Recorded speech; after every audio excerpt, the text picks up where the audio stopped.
Come.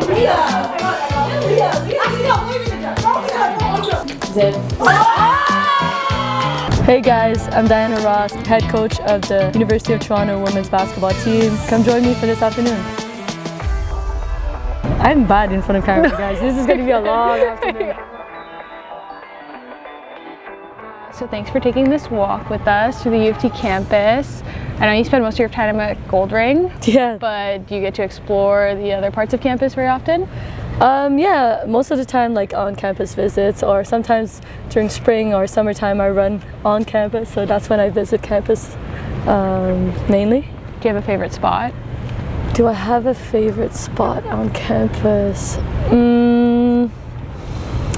Not really, actually. There's like a space area over there that I typically sit at in the summertime.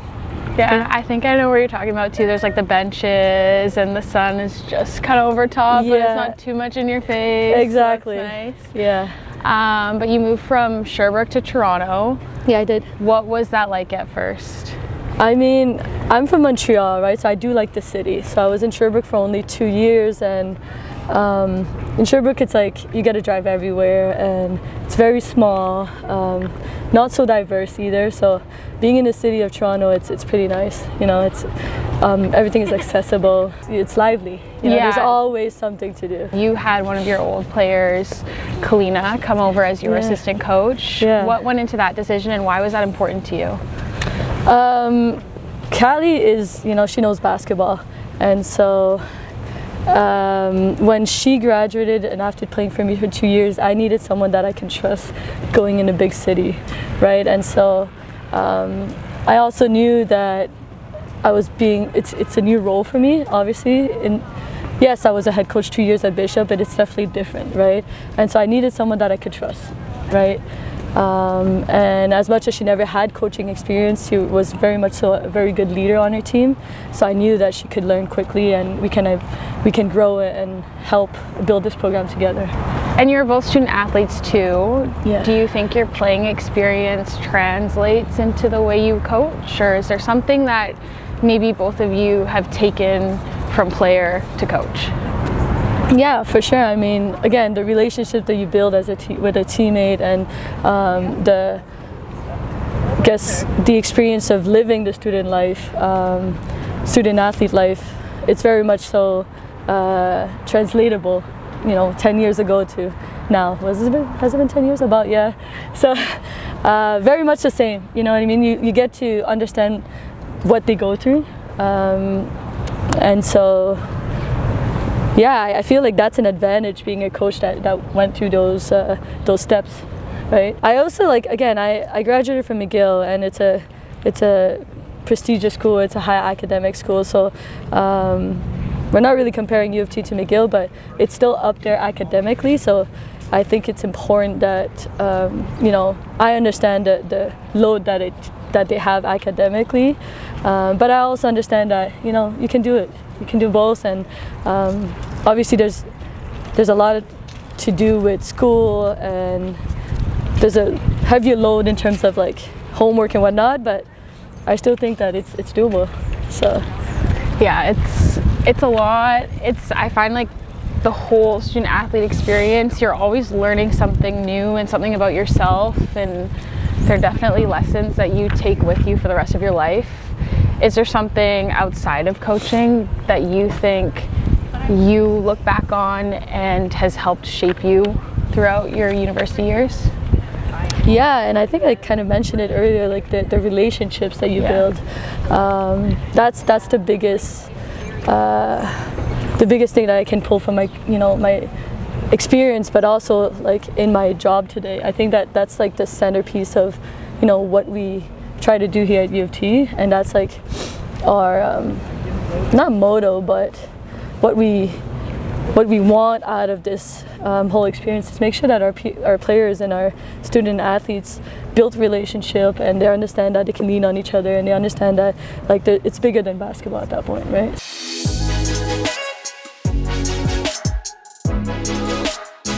Yeah, and speaking of the sport growing, the WNBA is coming to Toronto. What are you most excited about that the Tempo are going to be here in the city? I mean, one, the idea that Sandy Brondolo is our head coach, that's really exciting. But two, also like having a pro team in the city is so important for the build of our grassroots, you know. Having younger women or younger boys, actually, younger girls and younger boys coming and watching games and stuff like that, it just builds the sports, right? And so now they get to see that maybe one day they can be, you know, a professional player as well. So just representation, basically, Absolutely. is what I like the most.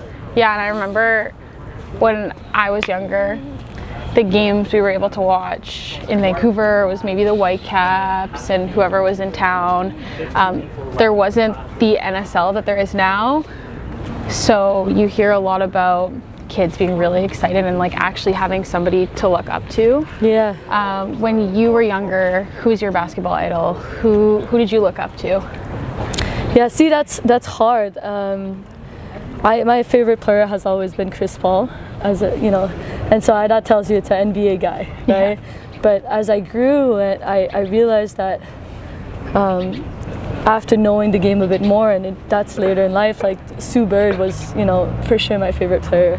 But it took a while before, you know, we get to watch the WNBA and it's more accessible. Yeah. Right. So, but to be honest, like in terms of like role models around when I was younger, there was not many of those, right? So that was the hard part of it. And you got to have a coach's dinner hosted by the Tempo with Sandy. Yeah. What was that like? It was really cool. It was very casual, super laid back. Sandy's very down to earth. She was really cool to talk with and to exchange. She's very generous with her knowledge, so it was cool. I'm excited for her debut with the Tempo.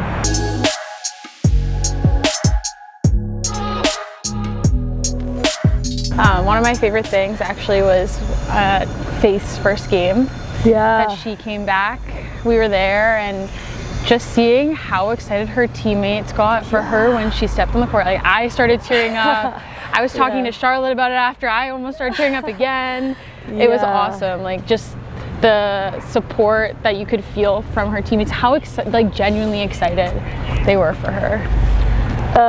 Yeah, I mean, you know, it's been a long time coming, and Faith has been such a important piece in our program in terms of, you know, being a leader and being the glue to our team. So seeing her out there after all the, you know, I think 19 months of work and being there constantly every day, seeing her finally being able to be out there is pretty special. So I'm happy that she's been able to play and she's been able to kind of like contribute and lead her team the way she knows how to.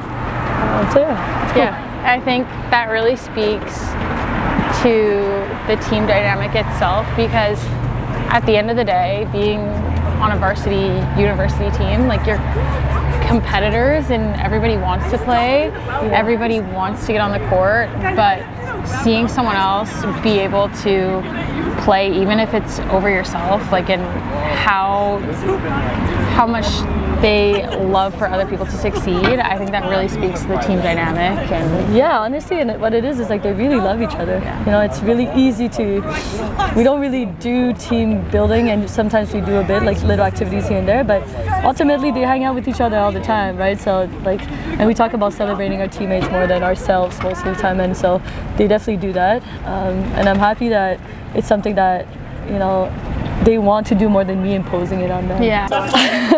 Jerseys are individual. Yeah, jersey, bring it individually so that we don't check in an extra bag for no reason.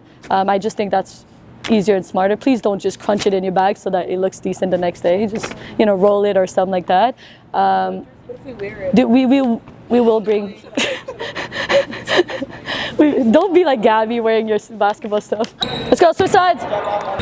Good attack, Jade. Finish it! Right, if you stay here, she doesn't get to get the ball. If you flash up a bit more, now maybe we can play off this high-low situation. Okay. Does that make sense?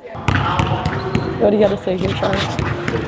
I just want to say, okay, that's it. That's all you got. No, it's you. Oh, that's it's you for now, and then after that, if she comes back, she tags you out or you stay. Okay. Right, depending who it is. Yeah.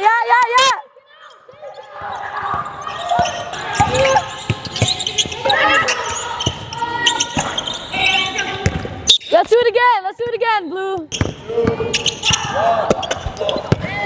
5, 4. And one person each side? Yeah. You can start with like just a drag screen, short roll. And if it's a other big, then put her like at the block, the second big at the block, and play it. If it's a guard, then send her out. Ça peut être ça. So ça change la dynamique un peu. Okay. Look at Munchkin 1 and Munchkin 2 over there. I don't know, they're just like... Hey, come. Hey.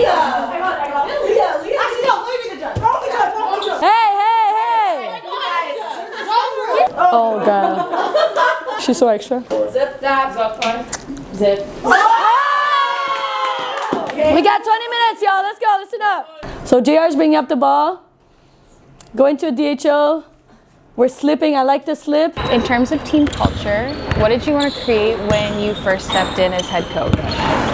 I wanted to make it an inclusive environment. I wanted to make it that our players felt comfortable and safe in an environment where they are challenged, obviously, but also feel supported in whatever they decide to accomplish or to take on. When you first showed up, what kind of steps did you take to do that? I think the first thing would be like for them to get to know me. I think that put everyone at ease. It's hard when you come in and you're new and they're like, oh my God, what's going to happen, and what is our team going to look like and whatnot. And I think that the first thing I did, and I feel like I did it that naturally, is kind of meeting with them, and but also kind of telling them my story and how I see the game and how I see the sport, and what I want to create here. And so it was easy for them to kind of buy in and be like, hey, this is what we want. And so it's been pretty smooth in terms of the culture of it. Yeah. For yourself, do you have a coaching philosophy? Yeah, and I think I mentioned it a bit earlier. I think coaching, it's a great position to kind of impact people, right? And I think the relationship that we can build is what's most important in this position, especially for young women at this age, 18 to 24 about. It's such a formative time of their life that I get to be a part of it for a few years, and I'm hoping that I can help guide them in the best possible way. So yeah, I think part of coaching is trying to find a way to impact them and help them, guide them through the game of basketball to become who they want to be.